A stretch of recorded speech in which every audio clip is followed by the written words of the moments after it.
September 27, 2016. Memorial of St. Vincent de Paul, priest. A reading from the book of Job. Job opened his mouth and cursed his day.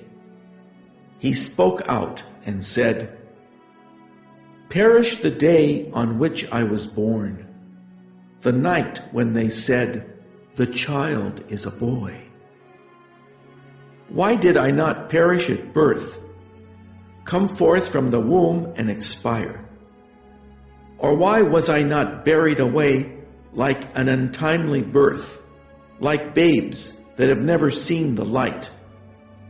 Wherefore did the knees receive me, or why did I suck at the breasts?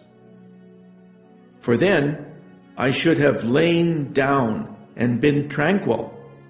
Had I slept, I should then have been at rest, with kings and counselors of the earth, who built where now there are ruins, or with princes who had gold and filled their houses with silver. There the wicked cease from troubling. There the weary are at rest. Why is light given to the toilers, and life to the bitter in spirit? They wait for death, and it comes not. They search for it rather than for hidden treasures. Rejoice in it exultingly, and are glad when they reach the grave. Those whose path is hidden from them, and whom God has hemmed in. The word of the Lord. The responsorial psalm. The response is, "Let my prayer come before you, Lord." O Lord my God, by day I cry out. At night I clamor in your presence. Let my prayer come before you. Incline your ear to my call for help. Let my prayer come before you, Lord. For my soul is surfeited with troubles, and my life draws near to the netherworld. I am numbered with those who go down into the pit. I am a man without strength. Let my prayer come before you, Lord. My couch is among the dead, like the slain who lie in the grave, whom you remember no longer, and who are cut off from your care.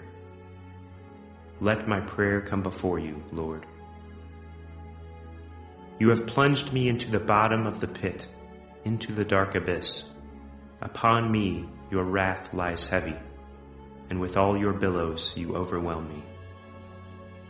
Let my prayer come before you, Lord. A reading from the Holy Gospel according to Luke. When the days for Jesus to be taken up were fulfilled, he resolutely determined to journey to Jerusalem, and he sent messengers ahead of him. On the way, they entered a Samaritan village to prepare for his reception there. But they would not welcome him because the destination of his journey was Jerusalem. When the disciples, James and John, saw this, they asked, "Lord, do you want us to call down fire from heaven to consume them?"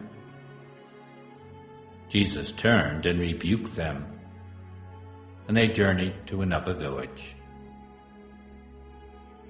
The Gospel of the Lord. September 27th, the Memorial of St. Vincent de Paul.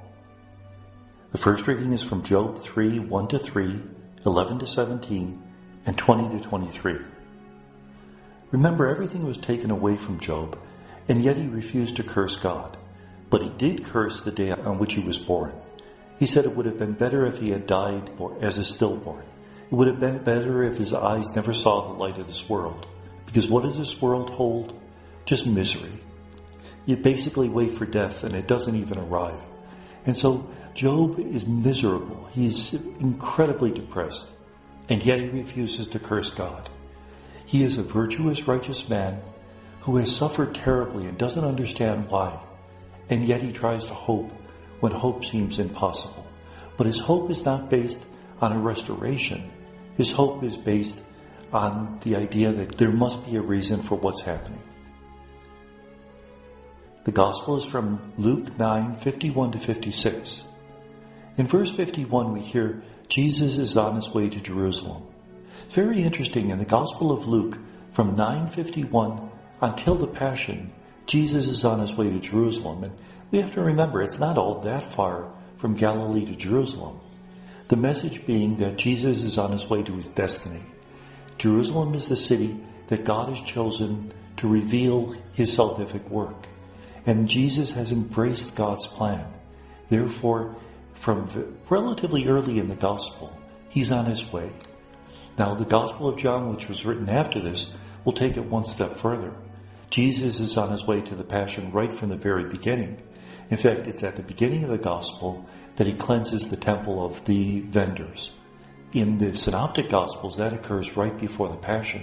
And so the implied message is that Jesus is on his way to his Passion right from the beginning of the Gospel. As they go through a Samaritan village, they're not welcomed. Why? Because the disciples and Jesus are on their way to Jerusalem. The Samaritans believe that you worship God on Mount Gerizim. And when Jews from Galilee were on their way to Jerusalem, they would not welcome them because they consider them to be apostates, people who really didn't belong to the true faith. Jews and Samaritans had great animosity, and that's why we're so shocked that in the Gospel of Luke we hear about the Good Samaritan. What is John and James's response? Let's call fire from the sky and punish them. Again, they consider following Jesus to be a possession of power, to be a possession of great privilege. And they're offended that they're not honored by the Samaritans. Jesus' message, he rebukes them, because that's not what the cross is all about. The cross is about embracing an act of love, an act of healing, even for those who reject one. And may God bless us.